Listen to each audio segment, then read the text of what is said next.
أعوذ بالله من الشيطان الرجيم. بسم الله الرحمن الرحيم.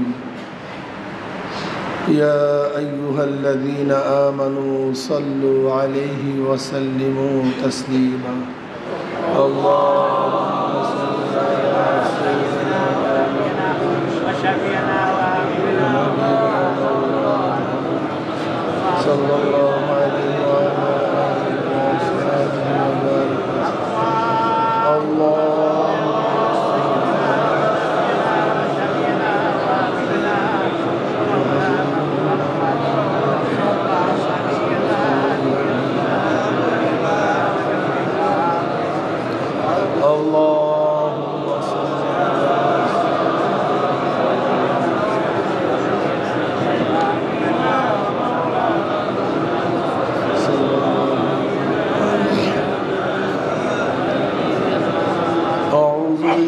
من الشيطان الرجيم.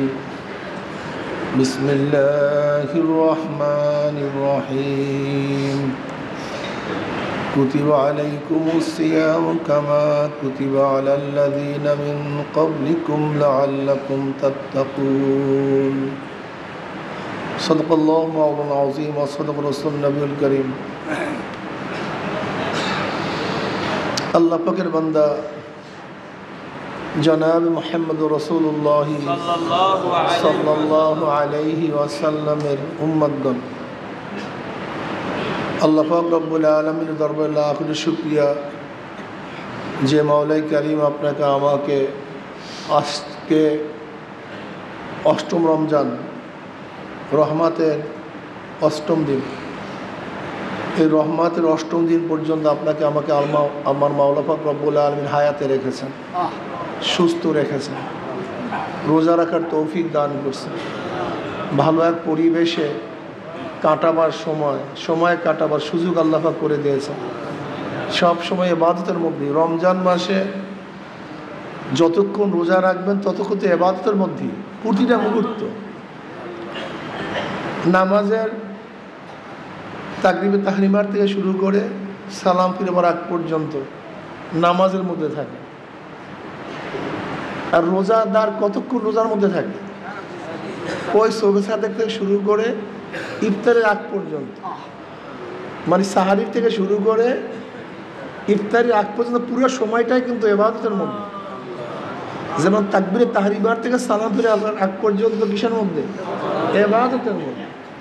ঠিক আপনাকে মনে রাখতে হবে, আপনি কিন্তু ইবাদতের মধ্যেই আছেন 24টা, মানে যতক্ষণ রোজা অবস্থায় ততক্ষণ কিন্তু ইবাদত অবস্থায় আছে। এমন না যে এই মুহূর্তে আমি ইবাদতের মধ্যে ছিলাম, এই মুহূর্তে আমি নাই, না, এরকম না। প্রতি শ্বাসে নিঃশ্বাসে কিন্তু সোয়াব লেখা, কিন্তু আমি ইবাদতের মধ্যে, তো এর সতর্ক থাকা চাই। এই জন্য রোজা অবস্থায় সতর্ক থাকা চাই। কেন আপনি কিসের মধ্যে আছেন? কাজে ইবাদতের মধ্যে বান্দা ইবাদতের বহির্ভূত কাজ করতে পারে না।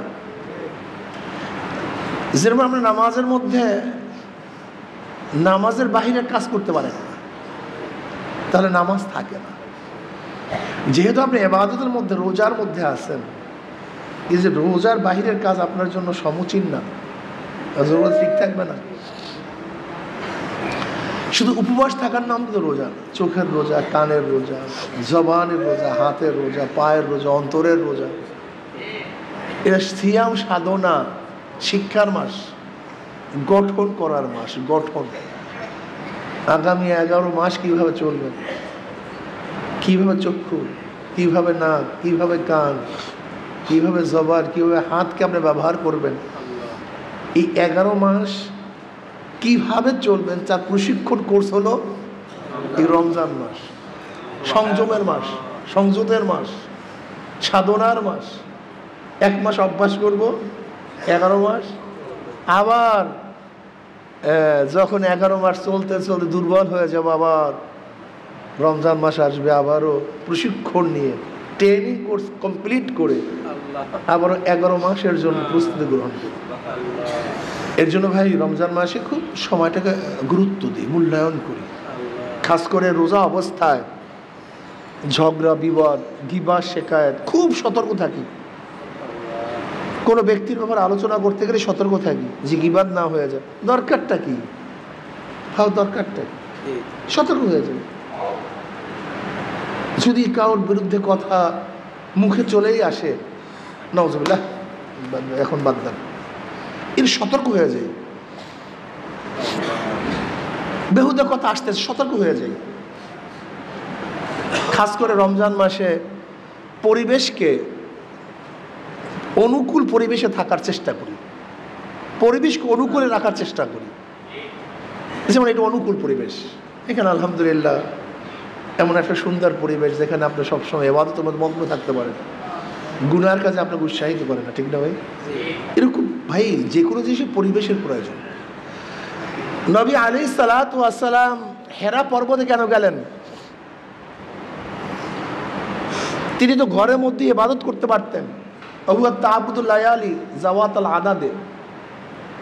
নবী আলাইহিস সালাতু ওয়াস সালাম হেরা পর্বতের মধ্যে ইবাদতের মধ্যে কি থাকতেন? মগ্ন থাকতেন।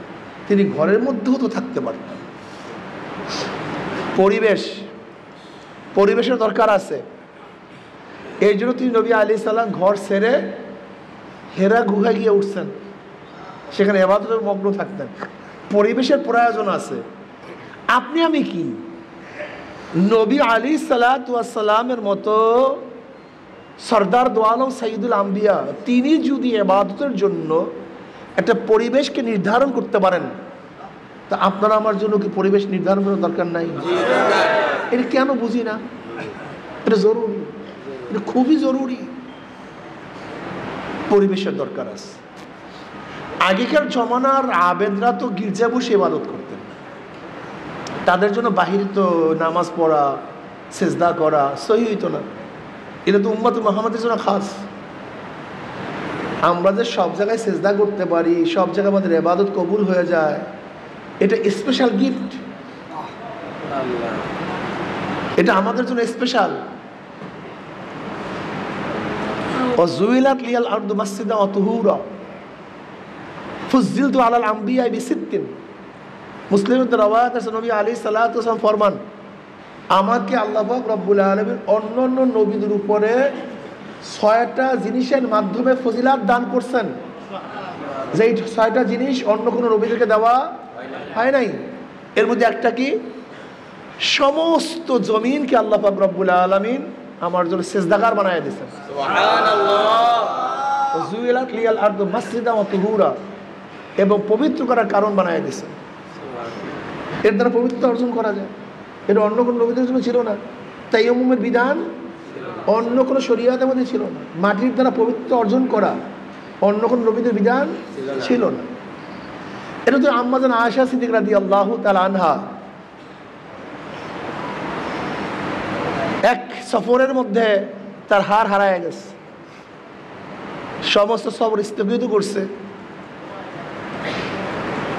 এখন সবাই অস্থির যে আম্মাজানের জন্য বারবার ঝামেলার মধ্যে পড়তে হয়। একটা হার হারাবার কারণে এফকে আয়েশার ঘটনা, এইটা 5ম হিজরির ঘটনা। এইটি আসাহ এফকে আয়েশা গজওয়ায় বনি মুস্তালিকের ঘটনা। গজওয়ায় বনি মুস্তালিক, এটা মুরাইসিয়া বলা হয়, গজওয়ায় মুরাইসিয়া। আপনারা জানেন বনি মুস্তালিকের লোকজন, এরা কুরাইশদের হালিফ ছিল।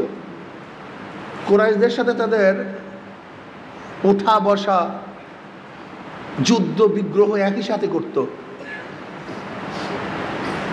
হারিস গজওয়ে মুস্তালিকের যে প্রধান, সে নতুনভাবে নবী আলাইহিস সালাতু ওয়াস সালামের আক্রমণ করার জন্য ষড়যন্ত্র শুরু করছে, আক্রমণ করবে। এটা মুসলমানরা টের পাইছে, সেখানে গুপ্তচর পাঠানো হয়েছে। ঘটনা সত্য। নবী আলাইহিস সালাতু ওয়াস সালাম সাহাবায়ে কেরামদেরকে নিয়ে তাদের উপরে আক্রমণ করার জন্য রওনা করলেন। এটা 5ম হিজরির ঘটনা। সেই যুদ্ধের মধ্যে মুনাফিকরাও ছিল। আব্দুল্লাহ ইবনে উবাই ইবনে সুলুলের মতো মুনাফিক ছিল সেই যুদ্ধের মধ্যে। ওরা যুদ্ধ রওনা করছে যুদ্ধ করার জন্য নয়, বরং গনিমতের মাল অর্জন করার জন্য। মুসলমানরা রওনা করছে, মুসলমানরা তাদের আক্রমণ করছে, আলহামদুলিল্লাহ ফাতাহ হয়ে গেছে, বহুত গনিমতের মাল অর্জিত হয়েছে। জুয়াইরা রাদিয়াল্লাহু তাআলা আনহা অ্যারেস্ট হয়েছেন, নেতার ইসে মেয়ে, তার স্বামীও সেখানে মারা গেছে। মালকে নবী আলী সালাত বন্ধন করে দিয়েছেন, অনেক অনেক বহুত মাল পেয়েছে। যুদ্ধ থেকে ফেরার পথে বহুত ঘটনা ঘটছে। এর মধ্যে একটা ঘটনা ঘটছে, যখন কূপের থেকে পানি আনার জন্য গেছে, তখন মুহাজির বা আনসারের মধ্যে পানি নিয়ে বিভেদ সৃষ্টি হয়েছিল। আনসাররা ডাক দিয়েছে, আনসারি ভাইরা কোথায়, তোমরা আসো, তোমার আনসারি ভাইকে সাহায্য করো। মুহাজিররা ডাকছে, মুহাজির ভাই তোমরা কোথায় আসো, মুহাজির ভাইকে সাহায্য করো। উভয়ের মধ্যে বিশাল হট্টগোলের সম্ভাবনা ছিল, মারাত্মক অবস্থা।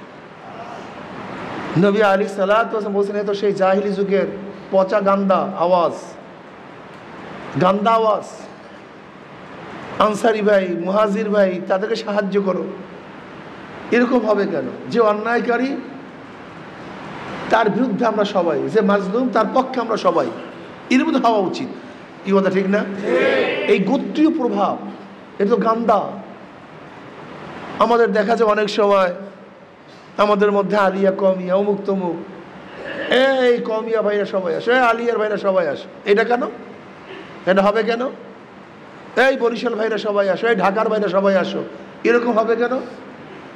হ্যাঁ, এই যে মাহফিলের মধ্যে জায়গা নিয়ে যে সমস্যা হয়, এ তো পচা গান্দার কারণ। সবাই তো মুজাহিদ, সবাই আমার মুসলমান ভাই, সবার অধিকার সমান, সবার অধিকার সমান। কিন্তু এই গান্দা কেন? এই ঢাকায় সবাই এখানে বসো, এই চিটাঙের এখানে বসো, এই গান্দা কেন? এই গান্দার কারণেই তো গজায় বনি মুস্তালিকের মধ্যে বিশাল দ্বন্দ্ব সৃষ্টি হয়েছিল, যা মারাত্মক সম্মুখীন হয়েছিল বাজাবাজি। নবী আলাইহিস সালাতু ওয়াস সালাম কোন রকমের আলহামদুলিল্লাহ সমাধান করছেন, কিন্তু দেখলে পরিবেশ ভালো না, পরিবেশ ভালো না। এখন পর্যন্ত মনের মধ্যে ক্ষোভ যায় নাই পুরা। নবী আলাইহিস সালাতু ওয়াস সালাম গোটা দুনিয়ার মধ্যে শ্রেষ্ঠ সমরবিদ ছিলেন, শ্রেষ্ঠ সমরবিদ। তার চেয়ে বড় সমরবিদ যোদ্ধা না দুনিয়াতে আগে ছিল, না তার জমানায় ছিল, না পরবর্তী আসবে। এত কৌশলী সমরবিদ তিনি ছিলেন। নবী আলাইহিস সালাতু ওয়াস সালাম দেখতেন পরিবেশ খুব ভালো না, তিনি বললেন সফর শুরু করো। কি শুরু করো? সফর শুরু করো। ওদিকে তো আব্দুল্লাহ ইবনে উবাই ইবনে সুলুল তো আছেই, সে তো সবসময় ফুক মারতেই আছে, কখন চান্স পাওয়া যায় সেই অবস্থায় আছে। এমনকি আব্দুল্লাহ ইবনে উবাই ইবনে সুলুল বলল যে আমি মদিনায় গিয়ে যারা সম্মানিত ব্যক্তি তারা অসম্মানিত, যারা নিচু বংশ তাদেরকে আমরা বের করে দেব। এই আব্দুল্লাহ ইবনে উবাই ইবনে সুলুলের কথার উপরেই কিন্তু সূরাতুল মুনাফিক নাযিল হয়েছে। সূরা মুনাফিকিন এটা তো নাযিল হয়েছে এই আব্দুল্লাহ ইবনে উবাই সুলুলের মন্তব্যের কারণেই।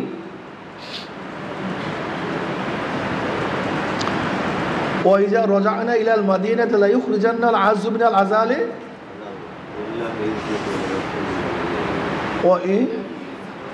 ওয়ালিল্লাহিল ইজ্জাতু ওয়াইজা রাজানা ইলাল মাদিনাতি লা ইখরিজান্নাল আযু মিনাল আযাল। আমরা যখন মদিনায় প্রত্যাবর্তন করব তখন সম্মানিত ব্যক্তি যারা আজাল অসম্মানিত আছে তাকে কী করে দেব? বের করে দেব। অর্থাৎ মুহাজিরদেরকে তারা অসম্মানিত মনে করেছেন, কেন তাদেরকে আনসাররা সাহায্য করছে, সহযোগিতা করছে, এদেরকে বের করে দিব। যাই হোক, ঘটনা বহুত দীর্ঘ। এখানে আব্দুল্লাহ ইবনে উবাই ইবনে সুলুল আনসারদেরকে বলতেছে, তোমরা যাদেরকে যেই সাপকে দুধ কলা খাওয়িয়ে হৃষ্টপুষ্ট করছে, এখন তারাই তোমাকে সবল মানা শুরু করছে, তোমার ধ্বংস মানা শুরু করছে। ওই সেই জাহিলি যুগের পুরান অভ্যাস জাগ্রত করে ফেলছে। এখন তো বুঝেন কাফেলার পরিস্থিতি খুবই খারাপ। নবী আলাইহিসসালাতু ওয়াস সালাম অসময় সফর শুরু করলেন। সাহাবারা প্রতি নবী আল্লাহ, এই সময় তো আমরা সফর শুরু করেন না সাধারণত। নবী আলাইহিসসালাতু ওয়াস সালাম কোনো জবাব দিলেন না। তিনি সফর শুরু করলেন। সারা দিন সারা রাত্র সফর আর বন্ধ নাই। পরের দিন এমন সফর শুরু করছে কারোর কোনো আর হুঁশ নেই। যখন বিশ্রামে গেছেন কথাবার্তা কখন বলবেন? সবাই তো ঘুমের মধ্যে, কথাবার্তা বলার আলোচনা করার কোনো কি নাই, কোনো সুযোগ নেই। দেখছেন কৌশলটা কি, কত চমৎকার কৌশল। হ্যাকমতটা কাকে বলা হয়? সফর করতে থাকো, রাত্রেও বিশ্রাম নাই, দিনেও চলতে থাকো, চলতে থাকো, চলতে থাকো, চলতে থাকো। আল্লাহ তো বুঝেন তৎক্ষণাৎ সফর, উট ঘোড়া হাটিয়া পায়দল, ওদিকে গনিমতের মাল, কার কোনো হুঁশ নেই। আর যখন বিশ্রামে গেছে, বিশ্রামে যাওয়ার পর সবাই শোটান, একেবারে পুরোপুরি ঘুমায় পড়ছে। আলোচনা করার, পর্যালোচনা করার কোনো সুযোগ নেই। এগুলি কৌশল। সরদার দো আলম আলাইহিসসালাতু ওয়াস সালাম প্রত্যেকটা কাজের থেকে আমাদেরকে শিখতে হবে। তার প্রত্যেক হারাকাত সাকানা, প্রত্যেকটা কাজ আমাদের জন্য শিক্ষণীয় বিষয় হতে পারে। এরা মানুষ, সাহাবারাও কি মানুষ,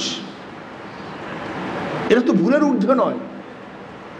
কিন্তু কৌশলে সমাধান করতে হবে। কি করতে হবে? কৌশলে সমাধান করতে হবে। যে সবাই শুয়ে পড়ছে। আপনারা জানেন এই যুদ্ধে যাওয়ার আগে নবী আলাইহিসসালাতু ওয়াস সালাম যুদ্ধে যাওয়ার আগে স্ত্রীদের মধ্যে লটারি করতেন, কোন স্ত্রী তার সাথে যাবে, কোন স্ত্রী তার সাথে যাবে। ওই লটারির মধ্যে আম্মাজান আয়েশা সিদ্দিকা রাদিয়াল্লাহু তাআলার নাম উঠছে, আম্মাজানের নাম উঠছে। আম্মাজান সেই সফরে গেছিলেন। যখন বিরতির পরে আবার সফর শুরু হয়েছে, আম্মাজান রাদিয়াল্লাহু তাআলা আনহা তখন কি ছিলেন? ছোট ছিলেন, হালকা পাতলা ছিলেন। আম্মাজান রাদিয়াল্লাহু তাআলা আনহা তিনি হাজত সারার জন্য দূরে গেছেন। হাজত থেকে ফিরে আসছেন, দেখেন গলার হার নাই, গলার হার নাই। আম্মাজান রাদিয়াল্লাহু তাআলা আনহা হার খোঁজার জন্য গেছেন হাওদার থেকে। ওইদিকে যারা হাওদা উঠাবার দায়িত্ব ছিল তারা তো হাওদা উঠে ফেলাইছে। আম্মাজান যেহেতু নিজেই বর্ণনা করেন, আমি ছোট ছিলাম, হালকা পাতলা ছিলাম, আমাদের খানা কম ছিল, আমাদের শরীর হিনু ছিল, আমাকে যে হাওদা যে উঠাইছে আমি যে তার মধ্যে ছিলাম না, এটা তারা দায়িত্বশীলরা বুঝতে পারেনি। কারণ তারা তো হৃষ্টপুষ্ট, বিশাল শক্তিশালী, ধাম করে উঠে ফেলাইছে। মনে করছে তো আম্মাজান তো অন্য জায়গায় যাওয়ার কোনো প্রশ্নই আসে না। তৎকালীন সময় পর্দা ফরজ হয়ে গেছে। তৎকালীন সময়, এটা তো পঞ্চম হিজরি ঘটনা, তৎকালীন সময় পর্দা ফরজ হয়ে গেছে। আল্লাহ আল্লাহ কি মুসিবত! আম্মাজান হার পেয়েছেন, আসিয়া দেখেন কাফেলা তো বিদায় হয়ে গেছে। কোথায় যাবে, কিভাবে যাবে? অবস্থা তো খুবই খারাপ। আম্মাজান তো সবচেয়ে বুদ্ধিমত্তা ছিলেন, অনেক বুদ্ধিমান। তিনি চিন্তা করছেন এখন আমার একা একা যাওয়া তো ঠিক না, আমি রাস্তাও চিনি না। নিশ্চিত যখনই আমাকে পাওয়া যাবে না তখন আমাকে খোঁজার জন্য আসবে, অবশ্যই আসবে। আম্মাজান রাদিয়াল্লাহু তাআলা চাদর বুড়া দিয়ে সেখানে শুয়ে পড়লেন। এমনি বাচ্চা মানুষ, ক্লান্ত সফর, চাদর বুড়া দিয়ে ঘুমায়া পড়ছেন, একেবারে পুরোপুরি ঘুম। সফওয়ান রাদিয়াল্লাহু তাআলা আনহু, তার দায়িত্ব ছিল সবসময় পিছনে। আবেদ লোক ছিলেন, খুব অনেক আবেদ, অনেক দরবেশ লোক ছিলেন। তিনার পিছনে থাকার দুইটা কারণ। একটা কারণ হলো নবী আলাইহিসসালাতু ওয়াস সালাম তাকে বলছেন, সফওয়ান তুমি সবসময় পিছনে থাকবা, কাফেলার কিছু ফেলে গেছে কিনা, কিছু রয়ে গেল কিনা, এটা দেখতে তুমি আসবা। অথবা কেউ কেউ বলেন সফওয়ান রাদিয়াল্লাহু তাআলা আনহু তিনি নামাজে দাঁড়ায় যেতেন, নামাজ পড়তেন, নামাজের মধ্যে খুব ভ্যাসক ছিল। অনেক সময় সফর জারি হয়ে যেত, চলা শুরু করতে আসে নামাজের মধ্যে থাকতেন। এর জন্য সে আস্তে আস্তে আসতেন। দরবেশ মানুষ, ঢুলতেন, জিকির করতেন, ইবাদত করতেন, চলতে থাকতেন। এ আর এক আসে কান নামে অপবাদ দিচ্ছে। সফওয়ান রাদিয়াল্লাহু তাআলা আনহু তিনি আসছেন, চলতেছেন পিছনে, হঠাৎ দেখেন আম্মা জান আয়েশা সিদ্দিকা রাদিয়াল্লাহু তাআলা তিনি শুধু বলছেন ইন্না লিল্লাহি ওয়া ইন্না ইলাইহি রাজিউন। আম্মা জান সাথে সাথে তার চেহারাকে আবৃত করে ফেলছেন। সফওয়ান রাদি চিনলেন কিভাবে? কেন আম্মা জান তো ছোট ছিলেন, ছোটবেলায় দেখছেন বহুতবার, অনেকবার দেখছেন আম্মা জানকে। সফওয়ান রাদিয়াল্লাহু তাআলা আনহু উটকে থামালেন, উটের হাঁটুর উপরে পাও রাখলেন, উটকে দাবিয়ে দিলেন, আম্মাজানকে উঠে উঠালেন। সফওয়ান রাদিয়াল্লাহু তাআলা আনহু রশি নিয়ে সামনে সামনে হাঁটতেছেন, চলতেছেন। ওইদিকে যখন সফওয়ান রাদিয়াল্লাহু তাআলা আনহু আম্মাজানকে নিয়ে কাফেলার কাছে বুঝছে, ওইদিকে কাফেলার খবর হয়ে গেছে যে আম্মাজান নাই। আম্মাজান রাদিয়াল্লাহু তাআলাকে যখন সফওয়ান রাদিয়াল্লাহু কাফেলার কাছে নিয়ে আসছেন, আব্দুল্লাহ ইবনে উবাই ইবনে সুলুল বলে এর চেয়ে ভালো সুযোগ আর দুনিয়াতে নেই, এর চেয়ে ভালো সুযোগ আর দুনিয়াতে নেই। অপবাদ করা শুরু করছে, আস্তাগফিরুল্লাহ, অপবাদ দেওয়া শুরু করছে। অপবাদের আগুন, এফ মানে অপবাদ, এই অপবাদ দেওয়া শুরু করছে। অপবাদ আস্তে আস্তে ছড়াইতেছে। আমি চিন্তা করলাম ঘটনা নাকি এরকম অপবাদ আম্মাজানদের উপরে কেন আসছে? আসলে যুগে যুগে হাজারো পবিত্র মহিলাদের উপরে এরকম অপবাদ আসতে পারে, ঘাবড়াইও না। নবী ইউসুফ আলাইহিসসালাতু ওয়াস সালামের অপবাদ আসছে, মারিয়াম আলাইহিসসালাতু ওয়াস সালামের উপরে কথা কয় না, মুসা আলাইহিসসালাতু ওয়াস সালামের উপরে, এরকম আম্মাজানদের উপরে অপবাদ কেন আসছে? কিয়ামত পর্যন্ত সতী সাদী হাজারো আল্লাহর পাগল রমণীদের উপরে বা আল্লাহ পাকের বান্দাদের উপরে কোন অপবাদ যদি আসে, তখন এই সমস্ত ঘটনা মনে করিয়া নিজেকে সান্ত্বনা দিও।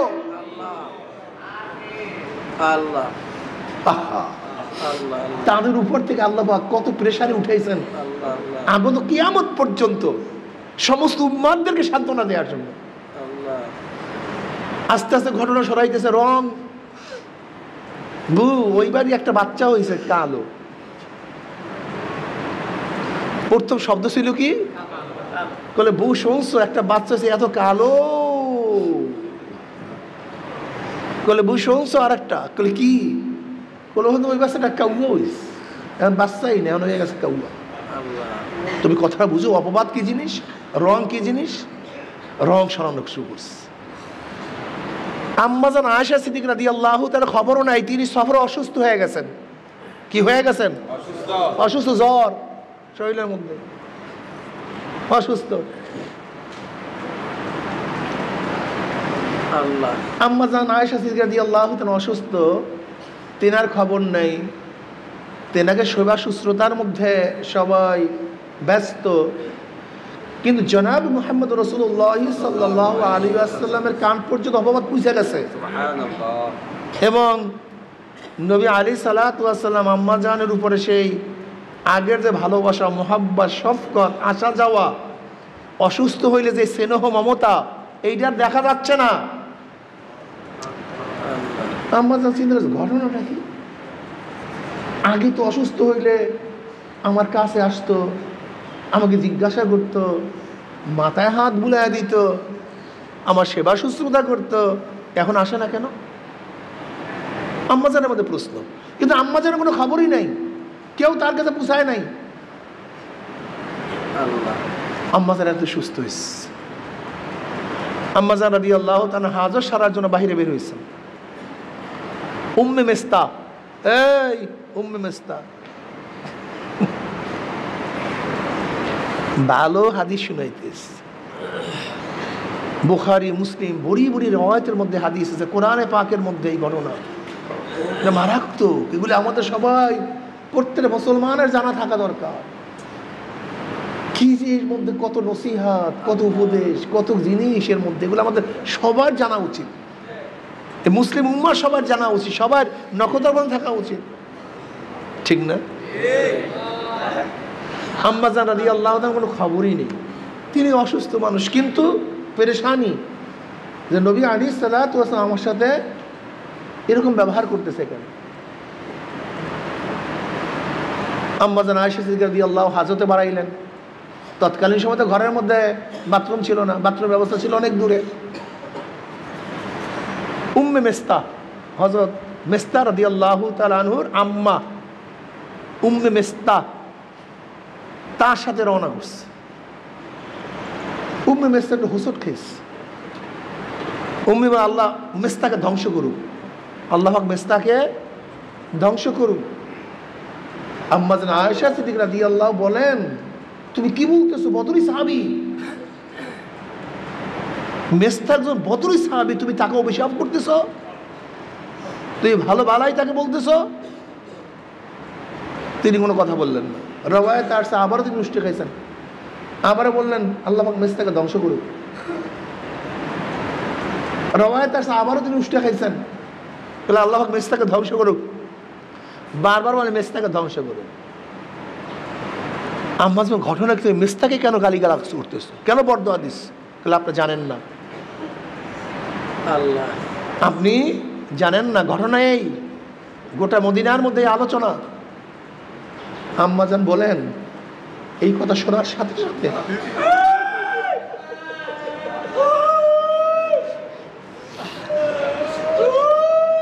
আবারও জ্বর চলে আসছে। এখন আমি অস্থির হয়ে গেছে, আমি সহ্য করতে পারতেছি না।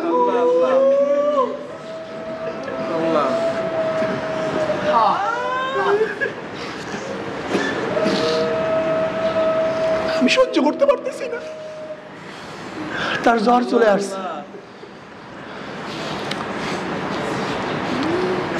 এখন মানুষ পারে আল্লাহ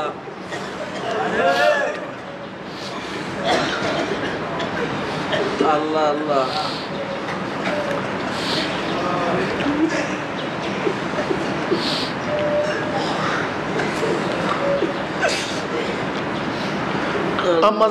আম্মাজান আয়েশা সিদ্দিকা রাদিয়াল্লাহু তাআলা ঘরে আসছেন। আল্লাহ আল্লাহ। নবী আলাইহিস সালাতু ওয়াস সালাম তার কাছে কি জিজ্ঞাসা করবেন? নবী আলাইহিস সালাতু ওয়াস সামনে গেছে, নবী আলাইহিস চেহারা ঘুরে বলাইছে।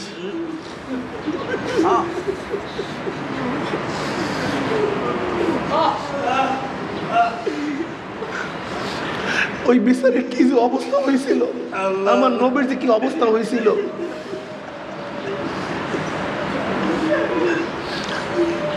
আমার নবী আলাইহিস সালাম যেদিকে চেহারা নিচ্ছেন সেদিকে গেছেন, আবার চেহারা ঘুরে ফেলাইছেন। আল্লাহ আল্লাহ। আম্মাজান চিন্তা করলেন, আসলে মূল ঘটনা কি, আমি কোথা থেকে জানবো? নবীও তো বলতেছেন আমার সাথে, আমাকে বলেন আমি কোথায় গিয়া জানবো? যাই ঘরে যাই, আব্বু আম্মুর কাছে গিয়া জানি, তাদের কাছে শুনি ঘটনা কি। আম্মাজান নবী আলাইহিস সালাতু ওয়াস সালামের কাছে ইজাজত চাইলেন, আমাকে বাড়িতে যাওয়ার ইজাজত দেন। নবী আলাইহিস সালাম চুপ, তিনি বুঝলেন যে ইজাজত হয়ে গেছে। তিনি বাড়ির দিকে রওনা করলেন। গিয়া দেখেন আবু বকর রাদিয়াল্লাহু তাআলা তিনি কাঁদেন আর শুধু কোরআন তেলাওয়াত করেন। আম্মাজান আয়েশা সিদ্দিকা রাদিয়াল্লাহু তাআলার মা উম্মে রুমান তিনিও তো কাঁদতে কাঁদতে অস্থির।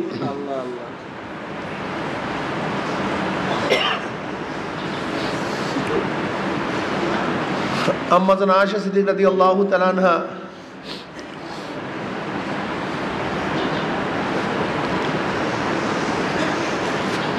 তিনি নিজে রওয়ায়াত করেন, আমি এত কান্না শুরু করছি, কানতে কানতে রাত্রে দিনে আমার কোনো সময় আর কান্না থামে নাই। ও জোরে শুধু পানি পড়তেছিল। আমি এক ঘরের কর্নারে গিয়া আল্লাহর কাছে দোয়া করা শুরু করলাম, আল্লাহর কাছে বলা শুরু করলাম। ওদিকে নবী আলাইহিস সালাতু ওয়াস সালাম পরামর্শ ডাকলেন সবাইকে।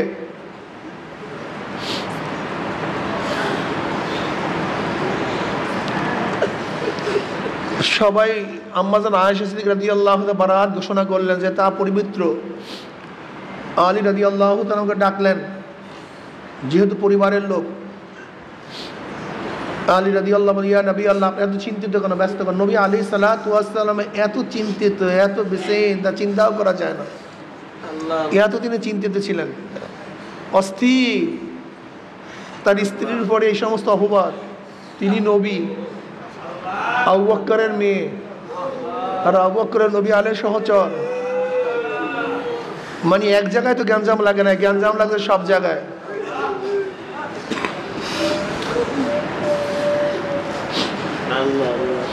আলী রাদিয়াল্লাহু সান্ত্বনা দেওয়ার জন্য, ইয়া নবী আল্লাহ, আপনি এত টেনশন করেন, চিন্তিত কেন?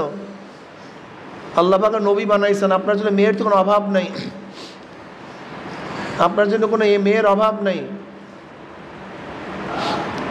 ইয়া নবী আল্লাহ, আপনি ইচ্ছা করলে সবচেয়ে ভালো বারিরার কাছে প্রশ্ন করেন। বারিরা তার খাদেমা, হযরত আম্মা জানের খাদেমা বারিরা রাদিয়াল্লাহু তাআলা আনহা, তার কাছে জিজ্ঞাসা করেন। যেহেতু খাদেমরাই বলতে পারবে তার অবস্থা। বারিরা রাদিয়াল্লাহু তাআলাকে ডাকলেন। তিনি বললেন তিনি পুত পবিত্র, তিনি অনেক ভালো। তবে হ্যাঁ, অল্প বয়সের কারণে অনেক সময় খামির গুলিয়া সেই খামির অবস্থায় ঘুমায়া যায়, মুরগিটা আটা খেয়ে ফেলে।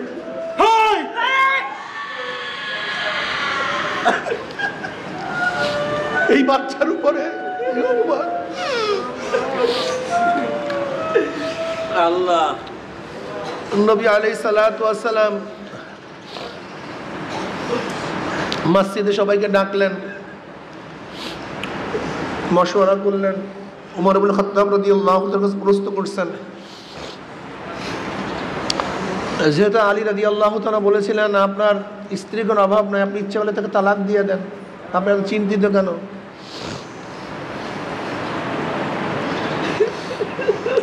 উমর ইবনে খাত্তাব রাদিয়াল্লাহু বললেন, ইয়া নবী, এটা তো শেষ ফয়সালা, তালাক দেওয়া এটা শেষ ফয়সালা, এটা তো সমাধান না, এটা শেষ ফয়সালা। কিন্তু আমার প্রশ্ন হলো, আয়েশার সাথে আপনাকে বিবাহ পড়াইছেটা কে?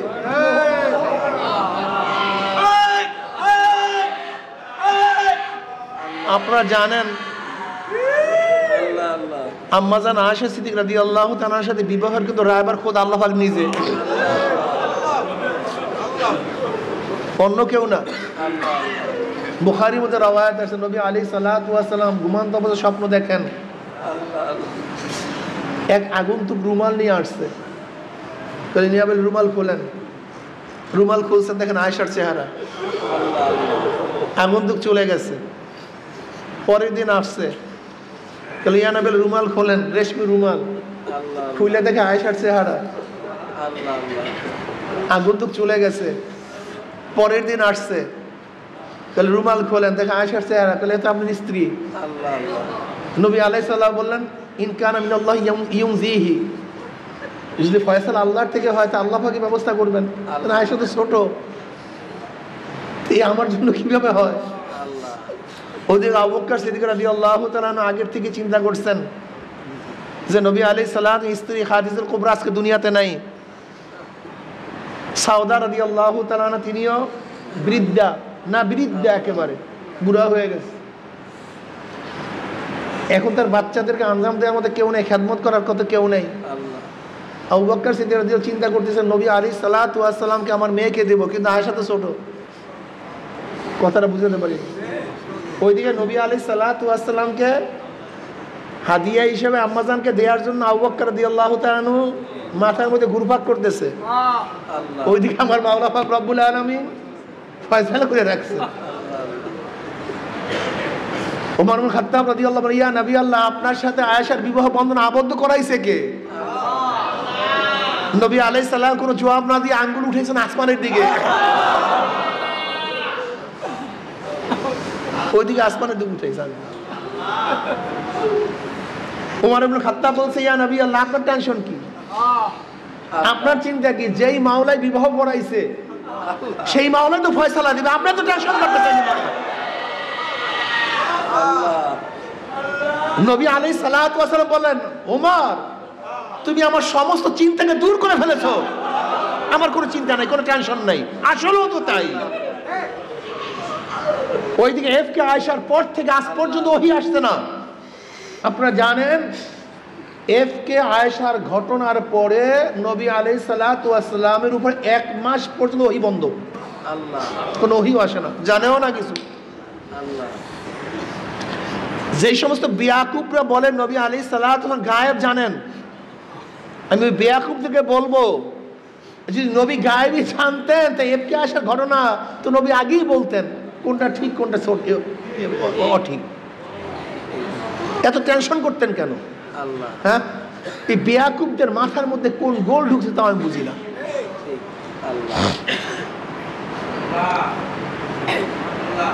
নবী আলাইহিস সালাতু ওয়াস সালাম বললেন, ওমর, তুমি সমস্ত আমার চিন্তা দূর করে ফেলছ। যে মাওলা পাক রব্বুল আলামিন এই কাজ করছেন তিনি তো ফয়সালা দিবেন, তা আমি এত অস্থির কেন? নবী আলাইহিস সালাতু ওয়াস সালাম একটু অস্থির চলে গেছে। নবী আলাইহিস সালাতু ওয়াস সালাম মসজিদের মধ্যে বয়ান শুরু করলেন। আম্মা জান আয়েশা থেকে বারাত ঘোষণার বয়ান করলেন। এক সাহাবী উঠে বললেন, ইয়া নবী আল্লাহ, আউস খাজরাজের মধ্যে যেই কাজ করুক না কেন আমি তাকে কতল করে ফেলবো। ওইদিকে তাদের মধ্যে গোত্রীয় আবার গ্যাঞ্জাম শুরু হয়ে গেছে। গোত্রীয় আউস খাজরাজ। নবী আলাইহিস সালাতু ওয়াস সালাম সমাধান করলেন, উভয়ে চলে গেলেন। এবার নবী আলাইহিস সালাতু ওয়াস সালাম আম্মা জান আয়েশা সিদ্দিকা রাদিয়াল্লাহু তাআলা আনহার ঘরে গেলেন। নবী আলাইহিস সালাতু ওয়াস সালাম দরজা নক করলেন। গোটা মাখলুকাতের শ্রেষ্ঠ ব্যক্তিত্ব আবু বকর রাদিয়াল্লাহু তাআলা দরজার সামনে হাজির। উম্মে রুমান দরজা খুললেন। আম্মা জান আয়েশা সিদ্দিকা রাদিয়াল্লাহু তাআলা আনহাকে ডাকলেন, বললেন, আয়েশা, যদি তুমি অপরাধী হয়ে থাকো তাহলে আল্লাহর কাছে তওবা করো, আল্লাহ পাক তোমার তওবাকে কবুল করবেন। আর ঘটনা কি তুমি সত্য সত্য বলো। আম্মা জান আয়েশা সিদ্দিকা রাদিয়াল্লাহু তাআলা আনহা তিনি তার আব্বাকে বললেন, আপনি জবাব দেন। আবু বকর রাদিয়াল্লাহু বললেন, আমি কি জবাব দেব, ঘটনা তোমার। এবার আম্মা জান বললেন তার মাকে, উম্মে রুমানকে, আপনি জবাব দেন। তাহলে আমি কি জবাব দেব? বুখারীর মধ্যে রওয়ায়াত আছে, আম্মা জান আয়েশা সিদ্দিকা রাদিয়াল্লাহু তাআলা ফরমান, এবার আমি জবাব দেওয়া শুরু করলাম। আমি বললাম, দেখেন, এখন আমি যদি বলি আমি পবিত্রা, তাহলে আপনাদের মাথার মধ্যে এই ঘটনা এমনভাবে বিদ্যমান হয়েছে আপনারা আমার কথাকে বিশ্বাস করবেন না।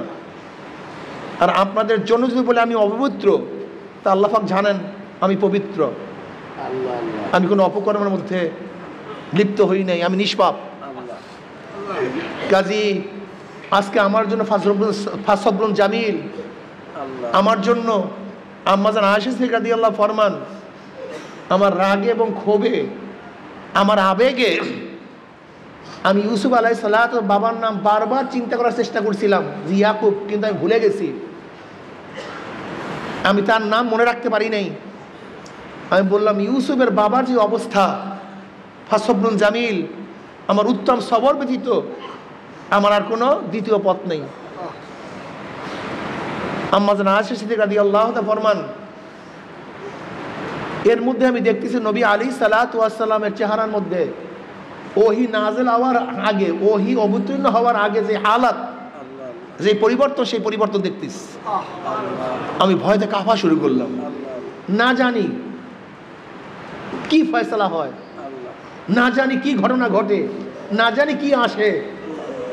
আমি পবিত্রা, আমি জানি যে আল্লাহ পাক আমাকে পবিত্র ঘোষণা করবেন, শুধু এতটুকুই আমি ভাবতেছিলাম। কিন্তু অন্য কোনো ফয়সালা হয় কিনা তাও আমার জানা ছিল না। আম্মা জান আয়েশা সিদ্দিক রাদিয়াল্লাহু ফরমান, আমার বাবা আমার মা এত পেরেশানি উঠাইতেছিলেন যখন নবী আলাইহিস সালাতু ওয়াস সালাম ওহী নাযিল হইতেছিল, তেনার এরও পেরেশানি উঠাইতেছিলেন যে কি হয়, কোন ফয়সালা হয়, না দুর্নামের মধ্যে পড়ি। তারা তো জানে না, তাদের প্রত্যেকের মধ্যে সন্দেহ। কারণ আমি তো জানি আমি মুক্ত, আমি নির্দোষ, কিন্তু আব্বা আম্মার মধ্যে তো সন্দেহ থাকতেই পারে। তারা এত অস্থির, তারা এত চিন্তিত যে চিন্তাও করা যায় না। সবাই অস্থির। নবী আলাইহিস সালাতু ওয়াস সালাম কম্বল মুড়া দিলেন, ওহী অবতীর্ণ হওয়া শুরু হয়েছে। আম্মা জান আয়েশা সিদ্দিকা রাদিয়াল্লাহু ফরমান, আমি অস্থিরতার অবস্থায় তাকিয়ে আছি। নবী আলাইহিস সালাতু ওয়াস সালাম যখন মাথা থেকে কম্বল উঠাইলেন, যেরকম মেঘের থেকে চন্দ্র বের হয়ে আসে, আমি তার চেহারা দেখে বুঝছি আমার চিন্তা দূর হয়ে গেছে। মনে হয় যেন 14 তারিখের চেহারা কম্বলের মধ্য থেকে বের হয়ে আসছে। নবীর চেহারা উজ্জ্বল হয়ে গেছে, আলোকিত হয়ে গেছে। নবী আলাইহিস সালাতু ওয়াস সালাম মিসকি হাসি দিলেন। নবী বললেন, আয়েশা তোমার চিন্তা দূর হয়ে গেছে, আল্লাহ তোমার পবিত্রতা ঘোষণা করছেন। কিন্তু নবী আলাইহিস সালাতু ওয়াস সালাম, নবী আলাইহিস সালাতু ওয়াস সালাম সূরা নূরের 18 আয়াত শুনাইলেন, তার পবিত্রতা ঘোষণা করলেন। আম্মাজান বললেন, আমি ভাবছিলাম যে শুধু হয়তো আমার বারাত ঘোষণা করবেন, কিন্তু কিয়ামত পর্যন্ত কোরআন তেলাওয়াত হবে, নামাজের মধ্যে আমার আলোচনা হবে, এটা আমি কোনোদিন চিন্তা করতে পারি নাই। এবার তার মা আম্মা জান আয়েশা সিদ্দিকা রাদিয়াল্লাহু মা বললেন, আয়েশা যাও নবী শুকরিয়া আদায় করো। এবার আম্মা জানের কথা আমার কাছে খুব ভালো লাগছে। আম্মা জান বলছে, তার শুকরিয়া আদায় করব? আমি তার শুকরিয়া আদায় করব যার ঘরের থেকে আমি চলে আসছি? আমি ওই সত্তার শুকরিয়া আদায় করব যে আমাকে পবিত্রতা ঘোষণা করেছে। আমি তার শুকরিয়া আদায় করব। এটা মোহাব্বত, ভালোবাসা। যে আপনি কেন সন্দেহ করলেন? আপনি তো জানেন তিনি নবী সত্ত্বেও আম্মাজানের স্বামী। কি কথা ঠিক না? আর আম্মাজান নবীর স্ত্রী হওয়া সত্ত্বেও তিনি তার প্রিয়া, প্রেমাস্পদ, তার প্রিয়া। কি কথা ঠিক না? কাজে অভিমানের কথা আসতেই পারে। বলে আমি তার শক্তি আদায় করবো, আমি ওই সত্তা শক্তি আদায় করব যে আমাকে পবিত্রতা ঘোষণা করেছে। এরপরে নবী আলাইহিস সালাতু ওয়াস সালাম মসজিদে ডাকলেন, এই আয়াত শুনাইলেন। আপনারা জানেন 3 জন মুসলমানও এফকে আয়েশার ঘটনায় জড়িত হয়ে গেছেন। হাসান বিন সাবিত রাদিয়াল্লাহু তাআলা আনহু, যিনি বড় কবি ছিলেন, মিস্তাহ রাদিয়াল্লাহু তাআলা আনহু, যিনি বদরী সাহাবী ছিলেন, এবং হামনা বিনতে জাহাশ, যিনি জায়নাব রাদিয়াল্লাহু তাআলা আনহার বোন ছিলেন, তিনিও লিপ্ত হয়ে গেছিলেন এই ঘটনায়। এরপরে কেসাসের আয়াত নাযিল হয়েছে, অহবাদের আয়াত নাযিল হয়েছে, তাদেরকে এনে দৌড়া মারা হলো। দেখেন আম্মা জান আয়েশা সিদ্দিকা রাদিয়াল্লাহু তাআলা আনহা তেনার হার হারাবার কারণে আল্লাহ পাক রব্বুল আলামিন বহুত আয়াত নাযিল করছে, কিসাসের আয়াত নাযিল করছে, হুকুম নাযিল করছে, অহবাদের হুকুম নাযিল করছে। ঠিক ওই হার হারাবার কারণে তাই ওমর আয়াত নাযিল হয়ে গেছে। এজন্য উসাইদ ইবনে হুযায়র রাদিয়াল্লাহু তাআলা, উসাইদ ইবনে হুযায়র রাদিয়াল্লাহু তাআলা আনহু এবং আব্বাদ ইবনে বেশ রাদিয়াল্লাহু তাআলা আনহু, আব্বাদ ইবনে বেশ এবং উসাইদ ইবনে হুযায়র রাদিয়াল্লাহু আনহুমা অনেক জলিলকদার সাহাবী ছিলেন। এই দুইজন একবার ওই হাদিস বর্ণনা করছি, উসাইদ ইবনে হুযায়র এবং আব্বাদ ইবনে বেশ রাদিয়াল্লাহু তাআলা আনহু যখন নবী আলাইহিস সালাতু দরবার থেকে রাত্রে নামছেন, অন্ধকার, দেখে সামনে আলো, সামনে বুখারীর মধ্যে রওয়ায়াত আছে, তারা সামনে চলতেছে, আলো তাদের সাথে চলতেছে। যখন তারা এক জায়গায় গিয়ে দুই দিকে ভাগ হয়ে গেছে, আলো কি হয়ে গেছে, ভাগ হয়ে গেছে, একেবারে বাড়ি পর্যন্ত আলো তাদেরকে পৌঁছায় দিয়ে আসছে। এটা কারামত। এটা কি কারামত? নবীদের জন্য মুজিজা আর ওলিদের জন্য কারামত। এই উসাইদ ইবনে হুযাইর রাদিয়াল্লাহু তাআলা একদিন কোরআন তেলাওয়াত করতেছিলেন, হঠাৎ করে তার ঘোড়া লাফালাফি শুরু করছে, খন করে লাফালাফি শুরু করছে। বুখারীর মধ্যে রওয়ায়াত আছে। তিনি কোরআন তেলাওয়াত বন্ধ করলেন, ঘোড়াও থেমে গেছে। আবার তিনি কোরআন তেলাওয়াত শুরু করলেন, আবার ঘোড়া খন করে লাফালাফি শুরু করছে। তিনি আবার কোরআন তেলাওয়াত থামায় দিলেন, আবারও তিনি কোরআন তেলাওয়াত শুরু করলেন, ঘোড়া লাফালাফি শুরু করছে। উসাইদ ইবনে হুযাইর রাদিয়াল্লাহু বাচ্চা ছিল ঘোড়ার কাছে, তিনি বাচ্চার ধ্বংসের সংখ্যা করে তার বাচ্চাকে নিয়ে আসছেন, কোরআন তেলাওয়াত বন্ধ করলেন। হঠাৎ বাহিরে বের হয়েছেন, দেখেন আকাশের মধ্যে মেঘের মধ্যে হঠাৎ করে তার মধ্যে থেকে আলো বের হয়ে গেছে। তিনি তাকাইলেন, ঘরে চলে আসছেন। পরের দিন নবী আলাইহিস সালাতু ওয়াস সালামের কাছে গিয়ে এই ঘটনা বললেন।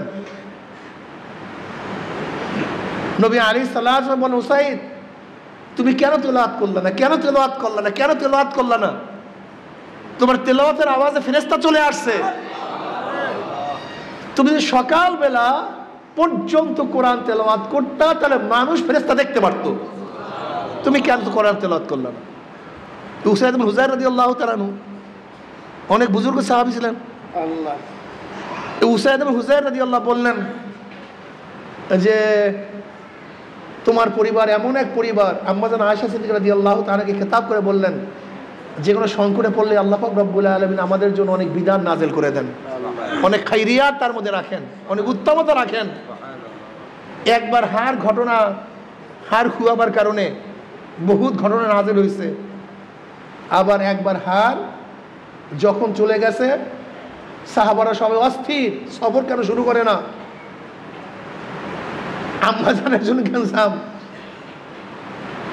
আবু বকর রাদিয়াল্লাহু খুব ক্ষিপ্ত হয়ে গেছে, ঢুকছে হুজরার মধ্যে, গিয়া দেখে নবী আলাইহিস সালাতু আম্মা জানের রানের উপরে মাথা দিয়ে আরাম করতেছেন। এখন নবী আলাইহিস সালাম আরাম করতেছেন আম্মা জানের কোলের উপরে, না? এখন কথাও জোরে বলতে পারে না। আবু বকর সিদ্দিক রাদিয়াল্লাহু তাআলা তিনি কোমরের মধ্যে খোঁচা মারছেন। কার? আম্মা জানের। বুঝেন না, তুমি এরকম করতে আসো, তোমার কারণে আজকে পুরা কাফেলা সবাই হয়ে গেছে, খোঁচা মারছে। আম্মা জান কি করবেন? তার তো হার পায় না, কথা ঠিক না? ওদিক উজুর পানি নেই, সাহাবাদের কাছে নামাজ রক্ত হয়ে গেছে, পানি নাই, কি করবে? এর মধ্যে কোরআনের মধ্যে তাইয়ুমের আয়াত নাজিল হয়ে গেছে। তখন উসাইদ ইবনে হুযাইর রাদিয়াল্লাহু ফরমান, তোমাদের যে কোনো ঘটনার কারণে আল্লাহ পাক আমাদের উপর কল্যাণ নাজিল করেন, কল্যাণ অবতীর্ণ করেন।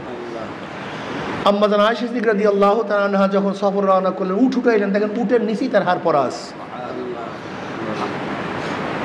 হে আমার বন্ধুরা, সাহাবায়ে কেরাম রিদওয়ানুল্লাহি তাআলা আলাইহিম আজমাইন এত সাধনা করছেন, এত কষ্ট করছেন এই দ্বীনের জন্য, ইসলামের জন্য। তুমি আমি সেই ইসলামের জন্য কি করি, কি ত্যাগ করি, কতটুকু ত্যাগ করি? আসলে ত্যাগ ছাড়া হয় না রে পাগল, ত্যাগ ছাড়া কিছুই হয় না। ত্যাগের মধ্যে মজা। মা বাচ্চাকে প্রসাব করতে গিয়ে ত্যাগ করে, মজা পায়। একটা বীজ তার অঙ্কুরের জন্য ত্যাগ করে, মজা পায়।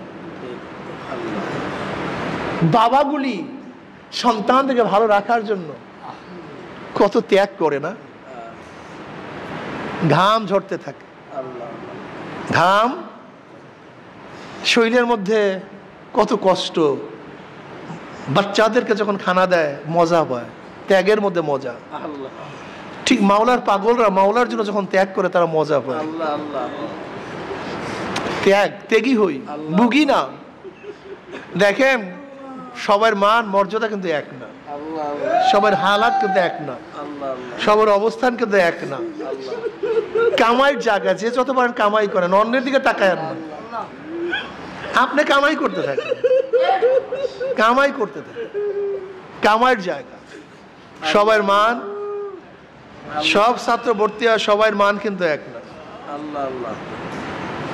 সব সাহাবী সবাই মান এক না, সবাই ওলি সবাই মান এক না। সবই পাথর, কিন্তু সমস্ত পাথরের মান কিন্তু এক না। সব চরমরায় মুজাহিদ, সব চরমরায় মুজাহিদের মান কিন্তু এক না। সবই চক্ষু, সব চক্ষুর মান এক না। সবই জবান, সমস্ত জবানের মান কিন্তু এক না। সবই হাত, সমস্ত হাতের মান এক না, নাকি? সবই অন্তর, সমস্ত অন্তরের মান কিন্তু এক না। এই জন্য নিজের দিকে খেয়াল করো, আমি কি, আমি কতদূর অগ্রসর হলাম। পথিক সামনে পথ অনেক, পিছনের দিকে তাকাইলে মনে হয় অনেক দিক অগ্রসর হয়েছে, সামনের দিকে অগ্রসর, সামনের দিকে তাকাইলে মনে হয় মোটেও অগ্রসর হইতে পারি নাই। এই পথের মধ্যে বহুত ভাঙ্গা আছে, এই পথের মধ্যে বহুত কাটা আছে, এই পথের মধ্যে বহুত বহুত কষ্ট, বহু সাধনা।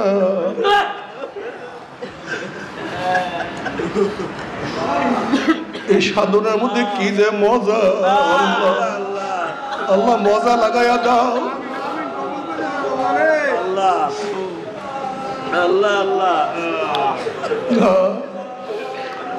আল্লাহ তুমি কবুল করিয়া না।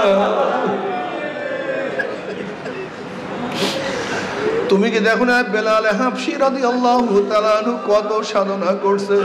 আল্লাহ আল্লাহ আল্লাহ। বেলাল হাবশী রাদিয়াল্লাহু তাআলা ইসলাম গ্রহণ করার পরে বেলাল হাবশী রাদিয়াল্লাহু তাআলা গড়ার মধ্যে শিকল লাগাইয়া সবাই দাঁড়ে দাঁড়ে টানতো আর বলতো ইমাম স্যার। বেলাল হাবশী রাদিয়াল্লাহু তাআলা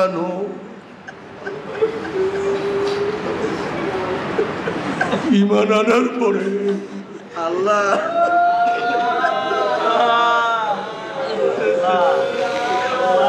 উত্তপ্ত বালির মধ্যে শোয়ায় রাখছে, বুকের উপরে ভারী পাথর চাপা দিয়া বলে বেলাল যতক্ষণ পর্যন্ত ঈমান ছাড়বি না তোকে আমরা ছাড়বো না। ওরে বেলাল যতক্ষণ পর্যন্ত ঈমান ছাড়বি না ততক্ষণ পর্যন্ত তোর এই অবস্থা থেকে আমরা তোকে রক্ষা করব না। আল্লাহ আল্লাহ। বেলাল হাবশী রাদিয়াল্লাহু তাআলা কি বলবে, শুধু বলেন আহাদ আহাদ আহাদ। আমার আল্লাহ আমার আল্লাহ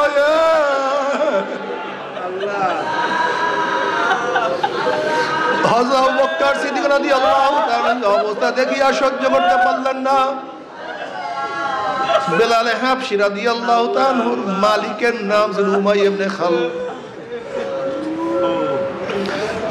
এই উমাইয়া ইবনে খালদের থেকে আবু বকর সিদ্দিক রাদিয়াল্লাহু তাআলা বেলাল হাবশী রাদিয়াল্লাহু তাআলাকে খরিদ করলেন, তাকে আজাদ করিয়ে দিলেন। বেলাল হাবশী রাদিয়াল্লাহু তাআলাকে ঘোড়ার পিছনে বান্ধিয়া মরুভূমির মধ্যে টান দেয়া আছে।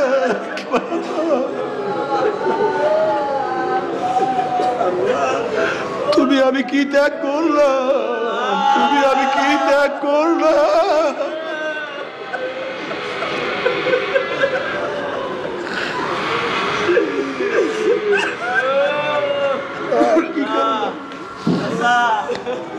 আল্লাহ আল্লাহ।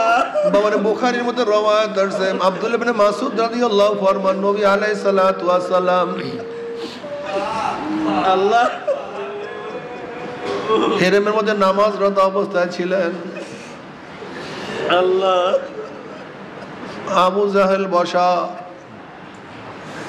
আবু জাহেল বলতে আছে মুহাম্মদ যখন সিজদার মধ্যে যাবে আল্লাহ ওই সেজদা অবস্থা অমুক গোত্রের পচা নারী বুড়ি তার মাথার উপরে কে চাপাই দিতে পারবা?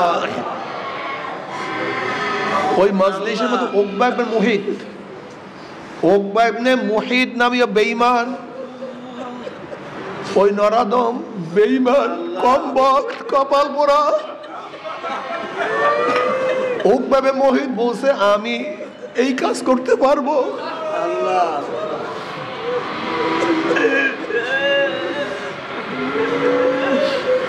নবী আলাইহিস সালাতু ওয়াস সালাম সেজদার মধ্যে পড়লেন, ওই উটের পচা নারী বুড়ি নবী আলাইহিস সালাতু ওয়াস সালামের মাথার উপরে চাপাইয়া দিয়েছে। আল্লাহ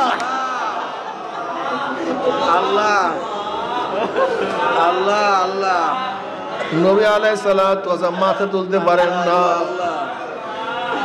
আব্দুল্লাহ মাসউদ রাদিয়াল্লাহু ফরমান, আমি নবীকে সাহায্য করব এরকম ক্ষমতা আমার ছিল না। আল্লাহ কে যেন ফাতেমা রাদিয়াল্লাহু আনহাকে খবর দিছে। ফাতেমা রাদিয়াল্লাহু আনহা ছোট বাচ্চা, আসিয়া দেখে বাবা উটের নারী বুড়ির নিচে চাপা পড়া অবস্থায়,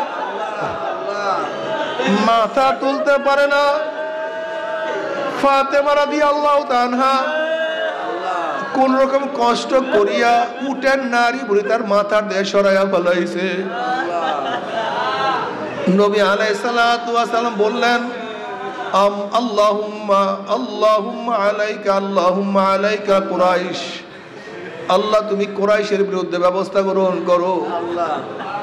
নবী আলাইহিস সালাতু ওয়াস সালাম দোয়া করা শুরু করলেন, আল্লাহ আবু জাহালকে, উতবা ইবনে রবিয়াকে, শায়বা ইবনে রবিয়াকে, উবাই ইবনে খালফকে, উকবা ইবনে মুহিতকে আল্লাহ তুমি তাদেরকে ধ্বংস করো। রাবি বলেন 7 জনের নাম বলছেন, 1 জনের নামে ভুলে গেছি।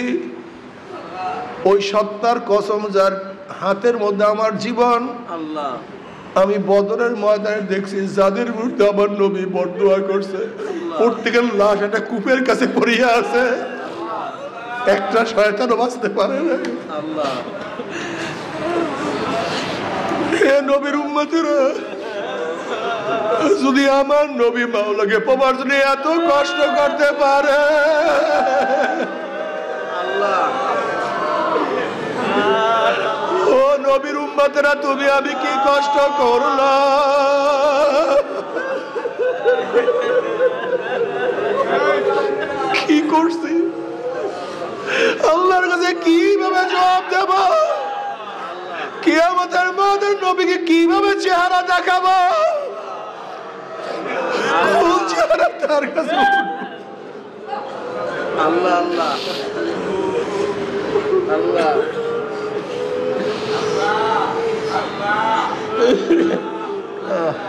আল্লাহ আল্লাহ আল্লাহ আল্লাহ ও চরমনায় মুজাহিদরা সাধনা করো, মাওলার পথে চলো, মাওলার পথে আল্লাহ আল্লাহ সাধক হইও।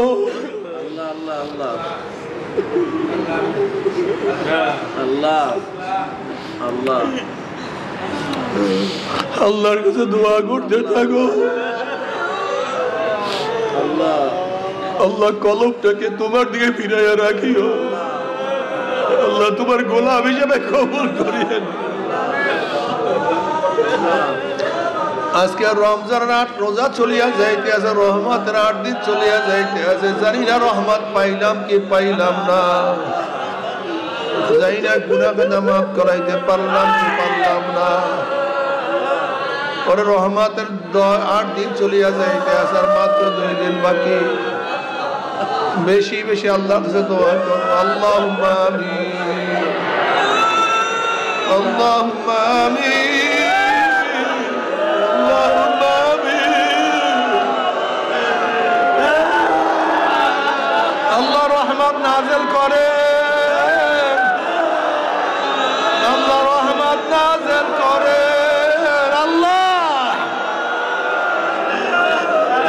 আল্লাহ আমাদের সবার উপর রহমত নাযিল করেন। আল্লাহ সবার উপর রহমত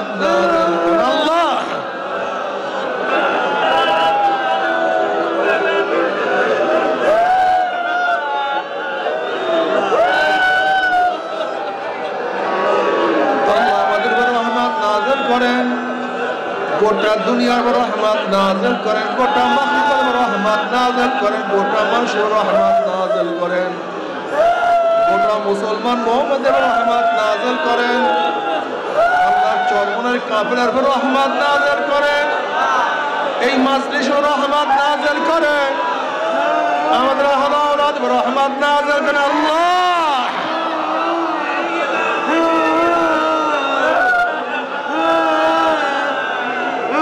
আল্লাহ সব আপনার সবর থাকলাম, দয়া করে মায়া করে কবুল করিয়েন আল্লাহ।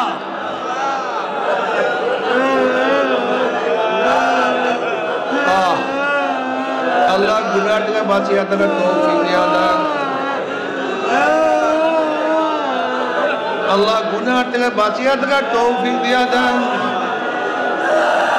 আল্লাহ গুনাহ খাতা মাফ করে দেন, আল্লাহ গুনাহ খাতা মাফ করে দেন।